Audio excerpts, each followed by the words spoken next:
Ertu á leið heim úr vinnu? Stilltu á FM 89,1.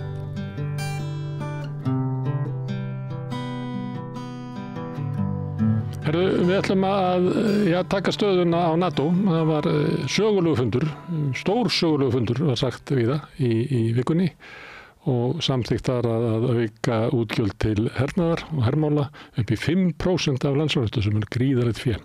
Hilmar Þór Hilmarsson, prófessor á línunni frá Akureyri. Hilmar, þetta stór sögulegur fundur, stór söguleg niðurstaða? Já, ég meina að því leyti að þarna greinilega á að velta byrðinni af, þarna verið að velta byrðinni af vörnum Evrópu meira og meira yfir á Evrópu og já, að fara út 2% í 5% mjög mikið. Og 2% löndin voru ekkert að uppfylla það bara fyrir 2, 3, 4 árum? Nei, það mjög misjafnt. Það er eftir hvernig lönd meta sín öryggismál. Löndin sem voru að uppfylla þetta voru löndin eins og Pólland, sem eru ofsarhættið við Rússa, og síðan Ísland, Lettland og Litáin og Bandaríkin sjálf. En flest löndin voru ekkert að þessu en þetta er ekkert búið. Þau fá 10 ár til að gera þetta. Þau þurfa að sýna árangur, en þetta gerist á 10 ára tímabili og það er líka annað því að 1,5% eru innviðir. Það eru 3,5% sem fer til beinna varnarmála, það sem kallað defense expenditure, en síðan eru talað í fundargerð fundarins eða yfirlýsingu 1,5% sem fer í eitthvað sem er critical infrastructure. En þetta er ekki allt saman vopn og hermenn, þetta er líka alls konar innviðir og Ísland greinilega ætlar að taka þann pakka en sleppa þessum 3,5% sem er útgjöld til varnarmála. Og auðvitað er þetta sögulegu fundur að því að þetta er mikil útgjöld og mér fannst nú alveg nóg smjaðrið fyrir Donald Trump á þessum fundi, sérstaklega þessi framkvæmdastjóri í NATO, hvernig hann smjaðraði fyrir honum, kallaði hann Daddy og svo framvegis og það var greinilega mikið lagt upp úr því að segja að hann var einstakur maður og þetta myndi aldrei hafa gerst ef hann væri ekki forseti og svo framvegis og Trump virðist vera mjög ánægður með það en það vill hann láta tala fallega til sín.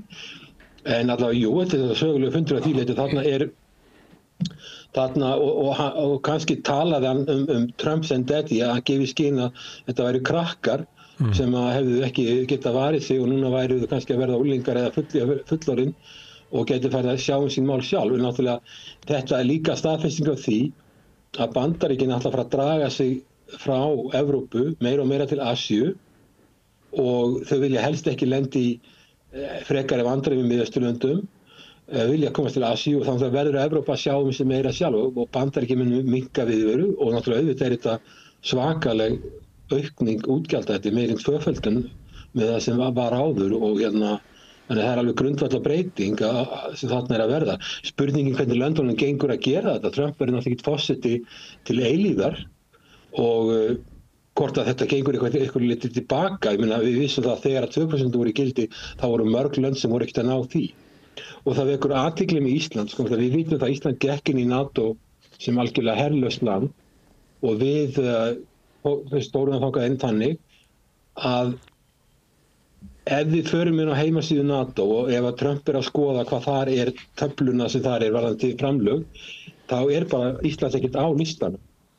Og það er ekki gert ráð fyrir, það er ekki sett Ísland 0, því Ísland er bara sleppt, eitt aðildarríkjanna sem er bara sleppt, þannig að það er ekki verið að gera, ef við værum settir á listanum og við settum 0, náttúrulega væri það vandræðilegt fyrir Ísland, en þeir bara sleppa því og þeir verða svo örugglega með sértöflu fyrir innviði og þar verðum við, þannig að það má kannski segja þetta svona þegjandi samkomulag, það er ekki sagt í niðurstöðu fundarins, þá er talað um það öll aðildarríki verði að gera þetta.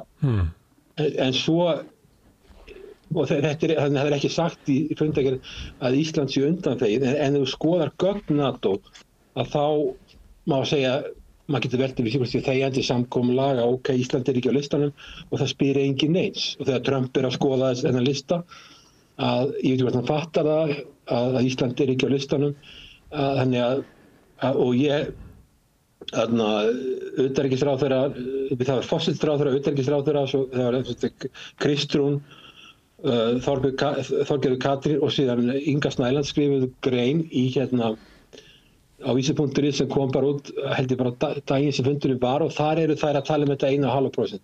Það nefni ekki þetta 3,5% og þetta aðalega verið að hugsa innviði og það er inni í landhelgisgæslan, almannavarnir, björgunarsveitir og alls konar slíkir hlutir sem talið upp þar. Þannig að það getur líka verið bara vegalagnir þannig að veginni séu nógu breiðir til þess að standa undir herflutningum og flugvellinni nógu langir eða með aðstöðu til þess að lenda sprengjusótur eða orrustuþotur og höfnina þannig að setja þjóna herskipum. Það getur verið alls konar svona hlutir í því líka, eða ekki? Jú, það er akkurat það sem það er, sko. Ég meina, til dæmis það hefur verið talað um að landhelgisgæslan fái fasta höfn í Njarðvík, í Reykjanesbæ í Njarðvík, sem höfn, sjávarútvegurinn farin á þessu svæði, þessar hafnir eru mjög lítið nýttar. Þannig að það er örugglega byggja þá höfn upp ef að gæslan á að vera þarna og ef það á að efla hann eitthvað verulega þá eflaust fær hún fleiri skip og meiri búnað og þarf hún aðstöðu. Það er þegar verið að byggja upp á Keflavíkurflugvelli töluvert mikið og loftrýmisgæslan eftirlit með kringum landið er mikið komið í hendur landhelgisgæslan, hún er með heilmikla stöð á Keflavíkurflugvelli. Já, og svo er það vegir og það eru hafnir og það eru bara samgöngukerfi, eftirlit á landamærum er eitthvað sem er í þessum pakka og það er líka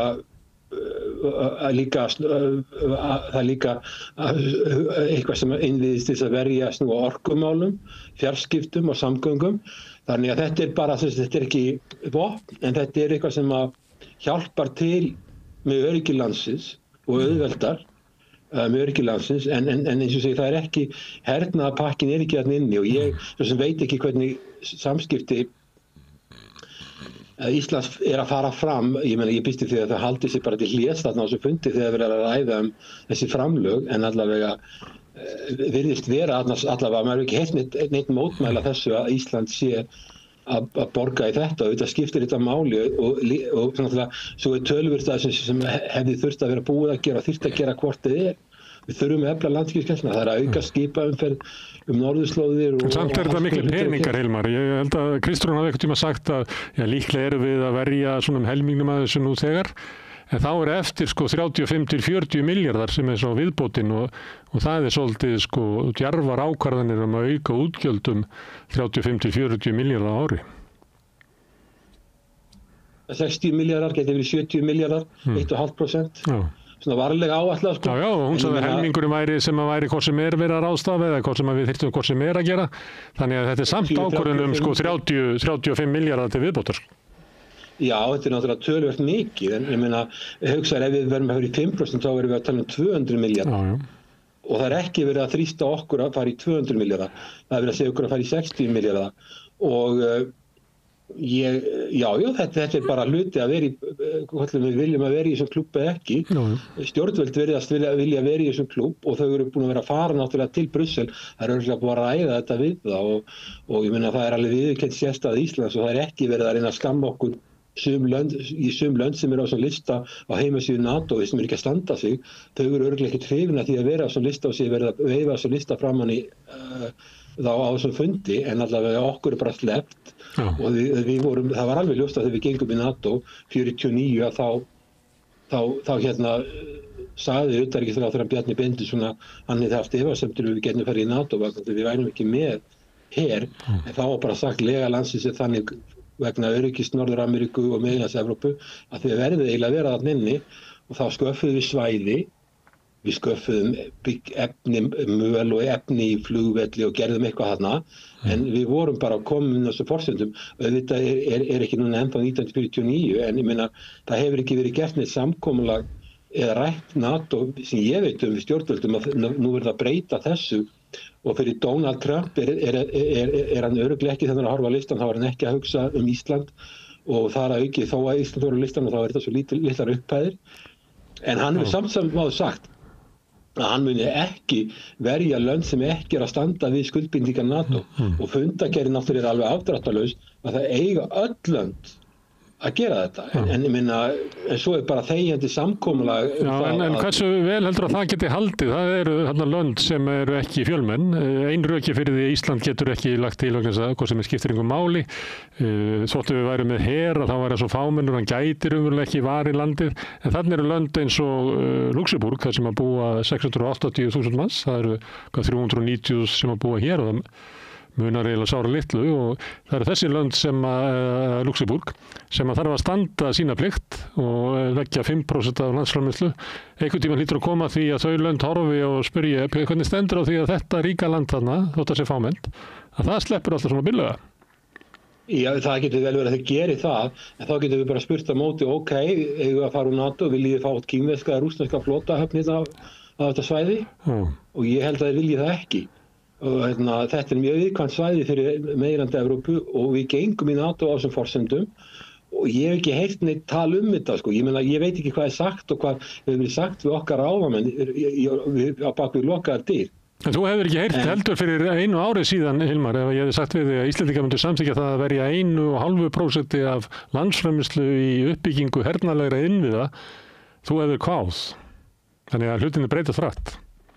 En samt sem áður þá er þetta alls konar hlutir eins og almannavarnir og björgunarsveitir og hafnir og slíkir hlutir og flugvellir. Þetta er eitthvað sem við eflaust töluvert af þessu hefðu þurft að gera hvort þið er og ég sagði ekki forsætisráðherra að við verum þegar að gera helminginn. Já, við erum að leggja þarna töluvert til en ég meina þetta er samt miklu skárra heldur en að vera neittir til að borga 200 milljarða á ári. En einhverju þetta er kannski skárra að vera að verja þessum peningum í því að byggja upp hjúkrunarheimili frekar heldur en einhverja landlegu kanta til þess að herskip getur lagt að bryggju í Njarðvík? Já, við náttúrulega í Njarðvík erum við að tala skip Landhelgisgæslunnar en svo er Helguvíkurhöfn sem var byggð á Bandaríkjunum sem er langt besta höfnið þarna og djúphöfn sem var olíuflutningahöfn og þar koma kjarnorkukafbátar á vegum Bandaríkjanna og þeir kom ekkert upp á yfirborði jarðar fyrir varðskip og það hefur verið Þór komin á staðinn og þá er verið að skipta áhafnir. Þannig að við erum gæslan er farin að þjóna bandaríska hernum beint þar með kjarnorkukafbátar sem koma til Íslands. Þannig að sko við erum komin að kafa í þetta. Það er spurningin, viljum við fara úr NATO út af þessu? Ég hef ekki heyrt að væri talað það, en já, þetta er samt heilmiklir peningar, það er alveg rétt og það er náttúrulega ef að þetta verður gert og þetta á að gerast á 10 árum, þetta á ekki að gerast á morgun. Við þurfum að komast í 1,5% en við þurfum að sýna árangur á hverju ári og auðvitað er þetta mikil peningar og þetta þýðir öðruvísi forgangsröðun. En töluvert að þessu líka bara myndi varðar bara öryggi á sjó og siglingaleiðir og allt þetta og við erum bara á svæði þar sem að siglingar verða meiri og meiri og slysahættu og annað og þannig að mér finnst þetta ekkert illa sloppið nema við bara segjum það við viljum bara ekkert vera í NATO og ég veit ekki hvernig það myndi ganga. Við erum við tvíhliða varnarsamningur Bandaríkin. Bandaríkin myndi aldrei sætta sig eins og hann John Bolton sem ég nú ekki alltaf sammála þjóðaröryggisráðgjafi þegar var verið að segja við hann sko okkur borga þeir ekki neitt og okkur bara förum við ekki og þá bara spurði hann sína kollega í Bandaríkjum viljið þið fá rússneska eða kínverska flotahöfn þarna á Íslandi, viljið þið það? Og þá segja þeir, við meintum það nú ekki, svo hætti samtalið skilur. Þannig að ég meina, þetta er bara öryggismál fyrir Bandaríkin og við erum ekkert skylduð að vera í NATO. Ef þetta fara að segja okkur að fara að borga 200 milljarða á ári til varnarmála, þá þurfum við að gjörbreyta okkar þjóðfélagi og það má kannski segja það að ástæðan fyrir Ísland hefur verið sjálfbært þjóðfélag. Ein ástæðan fyrir því er svo að við höfum ekki þurft að borga eða miklu til varnarmála. Og það er eina ástæðan fyrir því, það er ekki eina ástæðan, en ef við ætlum að fara að borga 200 milljónir ári, þá er náttúrulega að fara að vakna spurningar hvað eigum við að vera að gera þarna. Fyrir utan það þá er þetta gagnrýna að Íslendingar gætu byggt upp varnir sem að myndu duga fyrir þennan peninga því að við erum svo fámenn og þetta sé sama hlutvall landsframleiðslu að þá vigtar það náttúrulega öðruvísi en í þjóðum sem eru 50, 60, 70 milljónir. Við myndum vera að byggja upp okkar eigin her fyrir þessa peninga. Já, hann er því frekar fámennur her sem er kannski erfitt að segja að geti varið landið og það geti kannski varist einhverjum hryðjuverk árásum og öðru slíku og þá er erfitt að fara rök fyrir því að slíkur her myndi geta varið landið fyrir innrás frá Bandaríkjunum, Rússlandi eða Kína. Var ekki fyrir löngu síðan í Oslo að tala við sérfræðinga þar í varnarmálum og þeir sögðu sko náttúrulega Noregur er miklu fjölmennara land en við miklu ríkara land, stærra hagkerfi og þeir sem geta varið Noregi í nokkra daga með þessu sem þeir eru með og þeir eru að kaupa til dæmis orðstjórn Bandaríkjanna sem nýjustu F-35 og eru að kaupa ný og dýr vopn og þeir getur varið landi í nokkra daga, þess vegna eru þeir í NATO og því þeir myndu reikna með því eftir einhverja daga myndi koma eitthvað frá NATO, Bandaríkin og NATO koma þarna inn. Ég veit ekki hvað við getum varið Íslandi í marga klukkutíma. Hver myndi fara að ráðast á okkur? Það væri þá væntanlega Rússland sem ég held að myndi ekki gerast eða Kína sem ég veist heldur ekki myndi gerast. En þessi lönd myndu yfirbuga svona her þó að væri 200 milljarðar króna her á ári á skömmum tíma en bara málið þeim dettur ekki til hugar að gera þetta. Þeir vita alveg við erum áhrifasvæði í Bandaríkjanna og þeir hafa engan áhuga því að fara að abbast upp á það. Þú sér bara þegar að Donald Trump fór að tala að kaupa Grænland eða taka yfir Kanada. Ég heyrði ekki að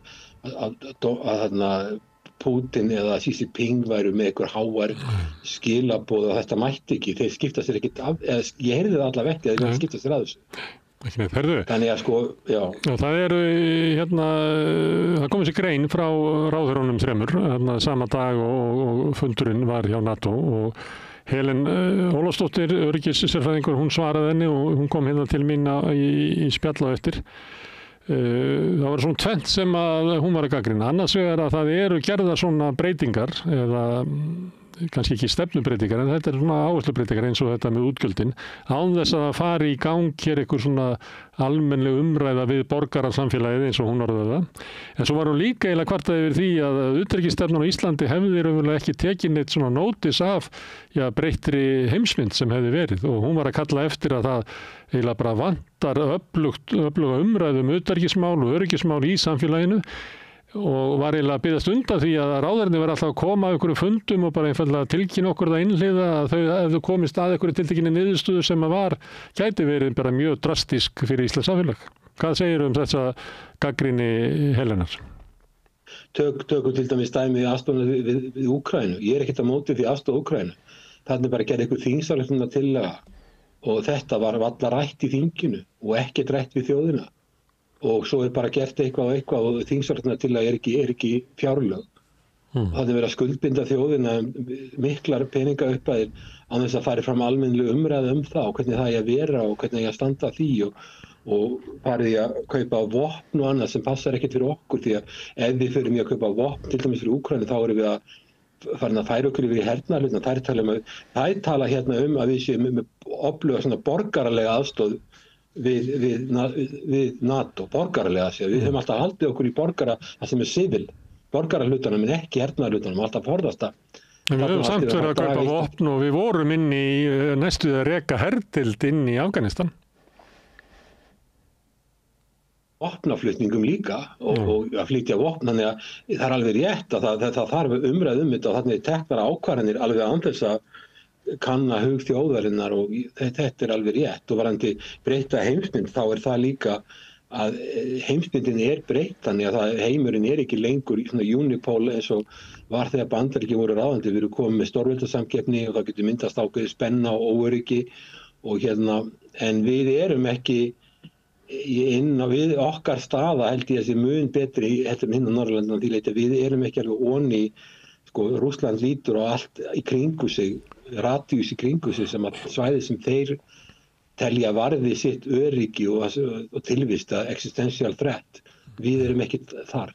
En ég er alveg sammála því að það vantar umræðu þetta og utanríkismál, það sár vantar það en það er kannski eitthvað áhuga leysi en það er líka að þú sér bara aðstofum við Úkraínu það fengi sáralitla umræðu í þinginu og voðalega lítið fjallað þetta og kannski ekki svo mikill áhugi hér á landi. Ég meina í kosningabaráttunni síðustu, það var ekki, utanríkismál voru ekki fyrirferðar mikið fannst þér það? Nei, mér nú tekið dæmi að því að þau komu til umræðu í svona síðustu pallborðsumræðunum sem voru á RÚV, ríkissjónvarpinu og það var augljóst að eiginlega bæði spyrlanir og gestirnir höfðu lítinn áhuga á að ræða utanríkismál. Það er svona spennan í salnum bara dunkaði. En það er svolítið mikið helgi hugsun að láta Bandaríkin sjá þetta. Þeir eru að uppfæra stöðuna á Keflavíkurflugvelli Og þegar ég var að vinna í þessum málum fyrir löngu síðan, það var 95-99, þá var alltaf miklu meiri umsvif á Keflavíkurflugvelli. Þá höfðu við alveg skoðanir á því hvað ætti að vera þarna. Við til dæmis töldum að þyrfti alltaf að vera fasta loftvarnir. Alltaf. High alert. Alltaf voru tilbúnar við loft. Við heimtum það. Bandaríkjamenn sögðu að það verið engin þörf á þessu. Það voru sjálfsagt engin fallin þess að það verið engin þörf á þessu. Og það sem við vorum líka að hugsa, þá gátum við haft þyrlubjörgunarsveitir sem við gátum notað þegar við höfðum ekki þyrlur eins og við höfum núna. Og svo gátum við líka látið Bandaríkjamenn ekki bara ekki moka flugvöllin, heldur líka að varða hálku en ef út með F-16 orðsþotur það þoli ekki einu sem það sé hálka. Það er ekki, sko, Boeing-þota eða Airbus-þota getur lent í þá sé svolítið snjór á flugvöllinu. En þarna þetta bara ekki bara moka, þetta allan sólarhringinn, þetta varnarleiðið, að eyða allir í hálku á öllum Keflavíkurflugvelli sem vélarnar fóru þessar forystufþotur. Þetta var bæði efnahagslegt mál og varnarmál. Við heimtuðum að hafa þessar vélar, high alert, þannig að það er alltaf að hafa allt hreint. Auðvitað náttúrulega nutu íslensk flugfélög, eða íslenskir aðilar sem voru þarna, góðs að þessu og við stjórnvöld líka. En við höfðum alveg skoðanir á því hvað þyrfti að vera og þetta við stóðum í margra mánaða þrasi út af þessum máli. Og Bandaríkjamenn voru oft pirraðir út í okkur en það var samið og þá orðið við okkar kröfu þetta þá voru gert samningu 98 held ég þetta var 3 ára, þetta er hvað svo kallað agreement, gert í 3 ár í einu þetta hélt alveg til 2006 en núna náttúrulega mjög lítið á Keflavíkurflugvelli og við höfum ekkert svo mikið það að segja hvað er gert þarna því að 2006 ég var ekki með í samningaviðræðum þá, ég var með í samningaviðræðum áður, að þá held ég að Bandaríkin hefði bara gert þetta, sagt bara ok, þið getið haft þetta, þessar orðsþotur allt þetta dót, en þið skulum bara borga fyrir það sjálf. Og þá sögðu Íslandsstjórnvöld, nei við ætlum ekki að gera það og þá fór varnarliðið. Nú er eitthvað komið tilbaka, en við grunar að það sé bara, við höfum ekki svo mikið það að segja hvað það er. Það eru Bandaríkin sem uppfæra stöðuna og skilgreina það og þarna sér maður að kafbátaleitarvélar og alls konar búnað þarna. Það er aðra kafbátaleitarvélar sem ég sé ekki orðsþotunum að bara endurum eins í einhverju loftrýmisgæslu. Það er enga fastar loftvarnir núna. Þannig að sko, ef við ætlum að fara að gera kröfu til varnarliðsins sem að þið séu með svo mörg þúsund terminal Keflavíkurflugvelli og svo þennan búnað og þessar orðsþotur og allt þetta, þá bara segja þeir ok, þá bara borgið þið fyrir það og getið fengið þetta bara þannig. En ég held að íslensk stjórnvöld hafa ekki áhuga á því. Herðu, má ég aðeins fara til Evrópu? Hér á árum áður, þá sáu Bandaríkin eiginlega varnir Vestur-Evrópu og Vestur-Evrópuríkin neyddu hlutfallslega miklu minna en Bandaríkin í sínar varnir. Og það gat kannski af sér svona ósjálfstæði í utanríkisstefnu. Það er ekkert mikil dónaskapur að segja að Evrópa hefur bara hagað sér eins og leppríki Bandaríkjanna. Núna er krafan að Evrópa borgi sjálft fyrir eigin varnir, verði sjálfstæðari. Ætti það ekki að leiða til líka sjálfstæðari utanríkisstefnu því að þú varst að vísa til þess að menn höfðu verið að kalla Donald Trump og Bandaríkin svona daddy eins og að Evrópa væri bara unglingar sem að valla kynni fótu sinum forráð og þó að þeir myndu eyða meiri peningum og fara að borga heim að þá er ennþá ljóst hver ræður í húsinu þannig að Evrópa skuldbundu sig til þess að vera samstíga Bandaríkjunum í utanríkismálum. Getur þú séð fyrir þér að þróunin verði þannig í Evrópu að Evrópa fái svona aukið sjálfstæði og geti jafnvel í einhverjum málum eins og til dæmis á Gaza eða árásunum á Íran eða annar staðar haft sjálfstæða utanríkisstefnu sem að færi gegn vilja Bandaríkjanna?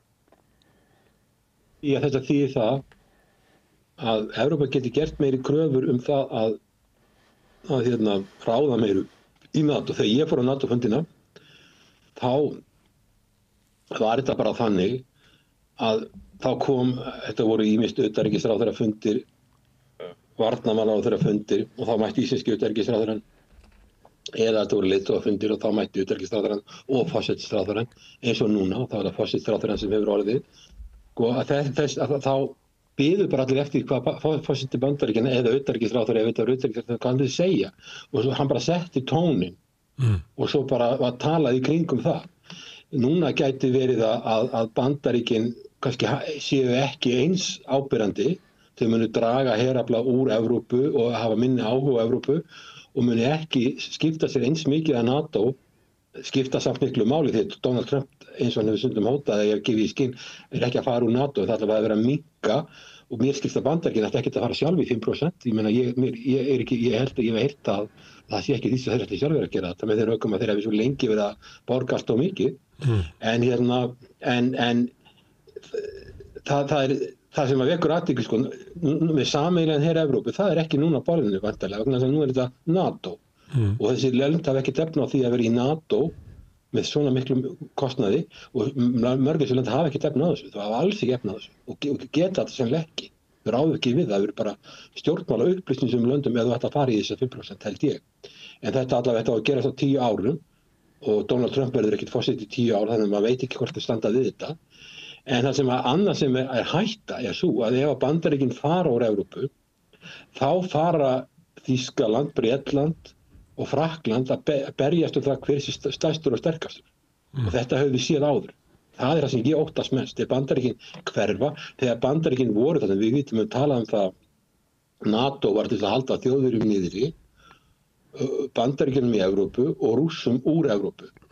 Þannig að nú enginn sem heldur Þjóðverjunum niðri og kanslari Þýskalands hann að tala það að hann vilji að þýski herinn verið sterkasti herinn í Evrópu og tekja sérstaklega fram að hann þyrfti að vera sterkari heldur en her Bretlands.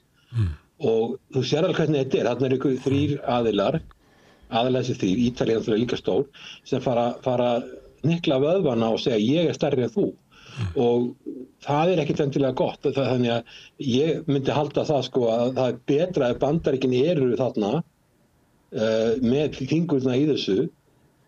Sumir segja það í Bandaríkjunum fræðimenn að Bandaríkin eigi bara að fara úr frá Evrópu alveg og koma bara inn ef það þarf að halda. En ég held að það sé hættulegt því að ef að gera það, fara alveg þá verða það svona flokkaðir sem unreliable partner og þá treysta Evrópulöndin þeim að það ekki sem verið hleypt inn aftur.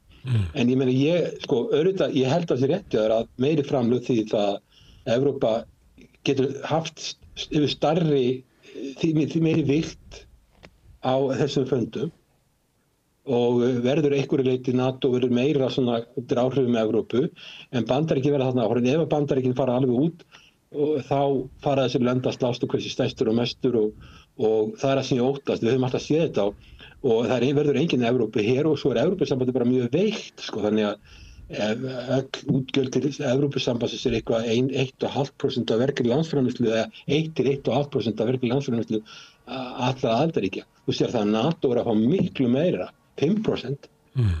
En Evrópusambandi, allur budget Evrópusambandsins kannski rúmlega 1% af vergri landsframleiðslu þessara landa og mikið af því fer í landbúnaðarstyrki. Þannig að þetta eru ekki miklu peningar.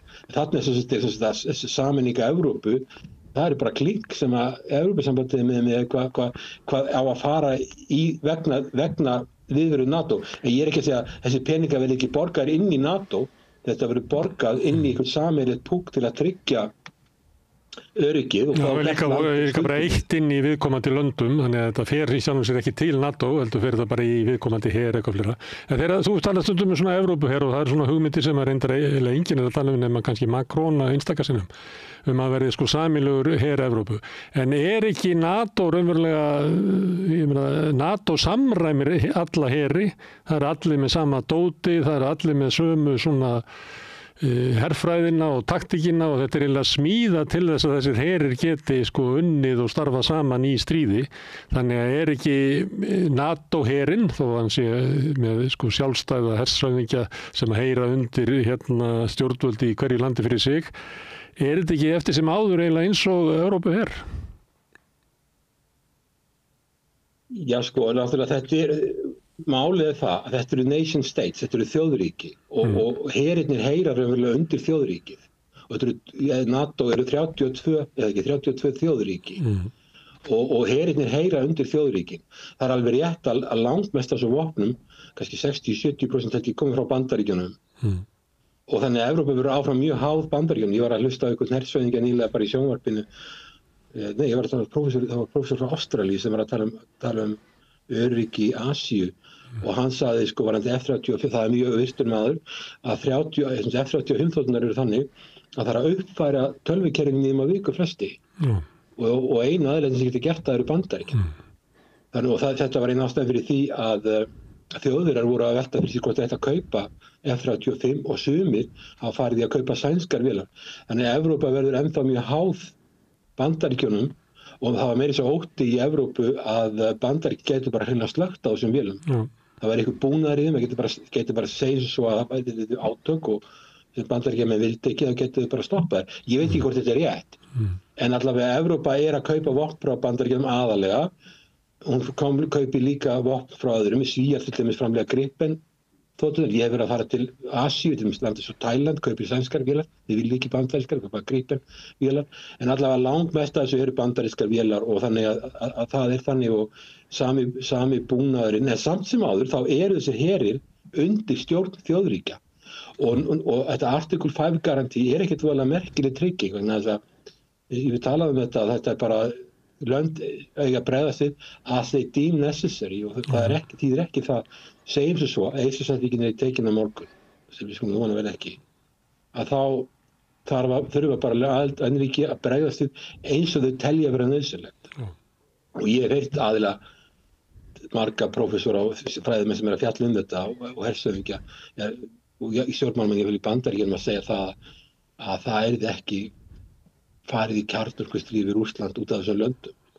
Þannig að og þannig að þetta Article 5 það hefur ekki reynt á það og menn eru svona óttast að það verið að Rússland fari að láta reyna á Article 5 og Trump náttúrulega er maður sem er alltaf að skipta skoðun. Þetta er ekki eins og er í skittunum eftir Dumas, einn fyrir alla og allir fyrir einn. Þetta er ekki þannig, það er ekki skilyrðislaust að ef það er ráðist á eitt land að þá fórni önnur lönd öllu sínu til þess að verja viðkomandi land. Það er ekki þannig. Nei, þú bara bregst við as you deem necessary. Ég bara lest, þetta er á netinu hérna, stoppsáttmáli NATO og það er bara ekki þannig, það er alls ekki skuldbindingum að þú þurfir að senda her til landsins. Þannig að ég skil ekki hvað þegar maður er að tala um þetta Article 5 garantí því að þegar maður talar við aðila um þetta, ég vil þekkta aðila sem er að fjalla um alþjóðasamskipti, þá er talað um þetta þannig eins og þú varst að lýsa þessu að það væri bara alveg heilug skylda að gera þetta.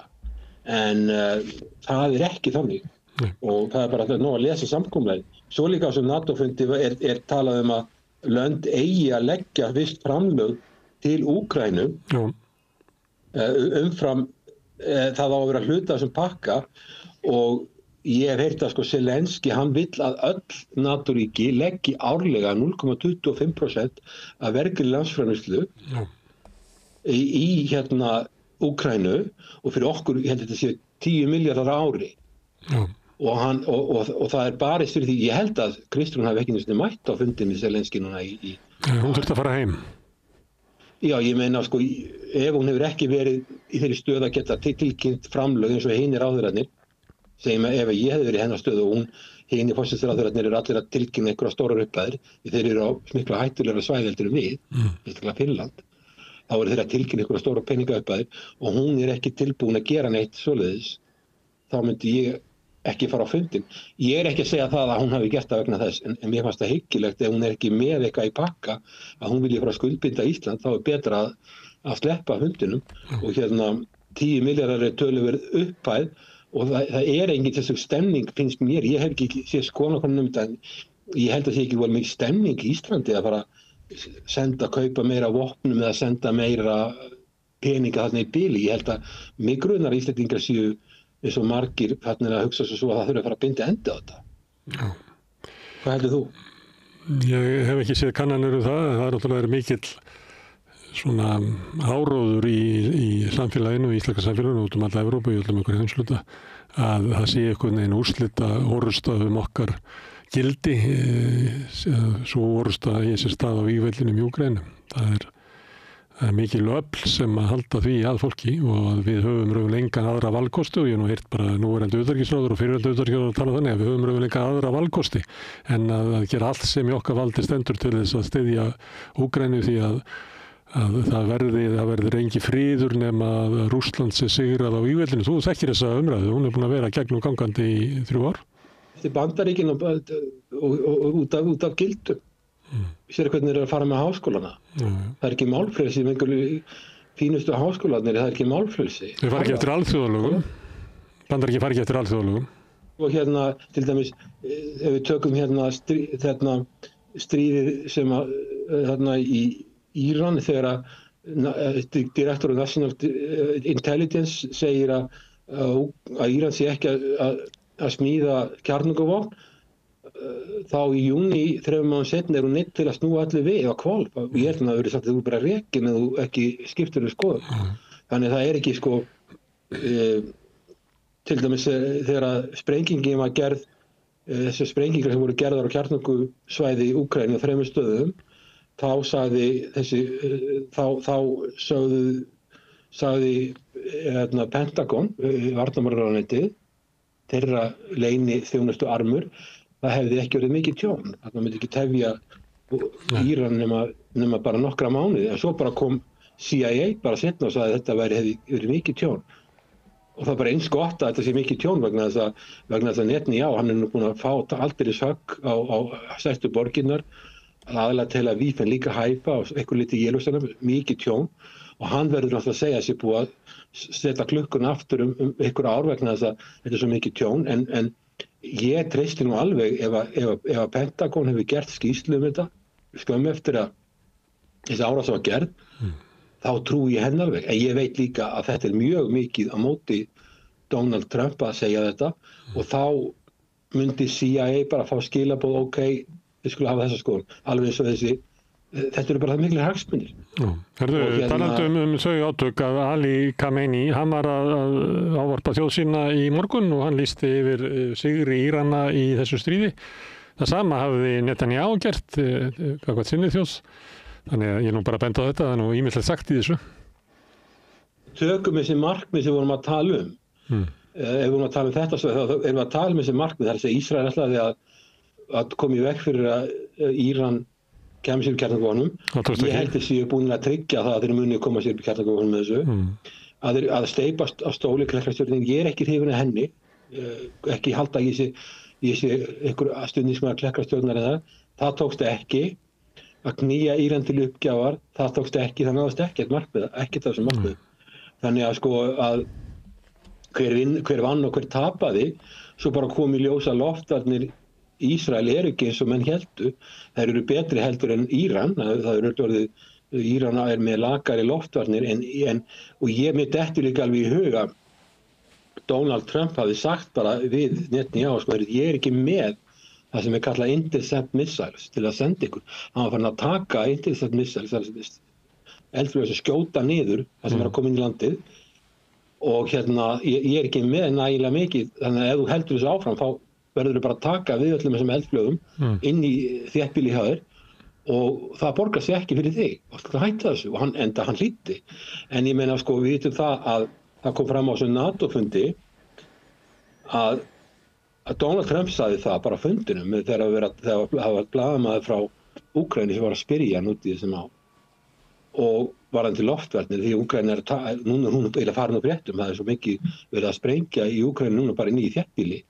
Ég hef verið mikið í Odessa og þar er ég bara að heyra það að það sé alltaf verið að sprengja þar, það er borg sem vilja ná, að það hafi verið að flytja vopn sem að Úkraína átti að fá, fóru til Ísrael og svo bætist það við að Donald Trump sagði bara, við höfum ekki nóg sjálf fyrir að vera okkur sjálfa. Við höfum ekki nóg fyrir okkur sjálfa. Herðu, Hilmar, ég ætla að kveðja þig í beili en við verðum með marathon útsendingu helgina. Byrjum eldsnemma að morgni og laugardegi og ætlum að vera í allan morguninn og allan daginn og allt kvöldið og allan nóttina og fram á sunnudagsmorgun og í hádeginu og sunnudegi og fram eftir degi ég fæ kannski að slá á þráðin til þín einhvern tímann á þessari marathon vöku okkar. Alveg endilega, að þú sefur ekki í 2 sólarhringa. Jú, við skiptum með okkur verkum að maður fær að skjótast þeim og fá sér kannski eitthvað pínlítið að borða og fá sér kríu eins og sagt er og stökkva í sturtu og mæta svo bara aftur í vinnuna. Þú heppinn. Já, þú segir mér bara hvenær það væri ágætt að taka næturspjall, ég það ekki, þú ræður því. Já, það er mikilvægt að halda upp í umræðinni við Rauðaborðið, ertu ekki saman á því?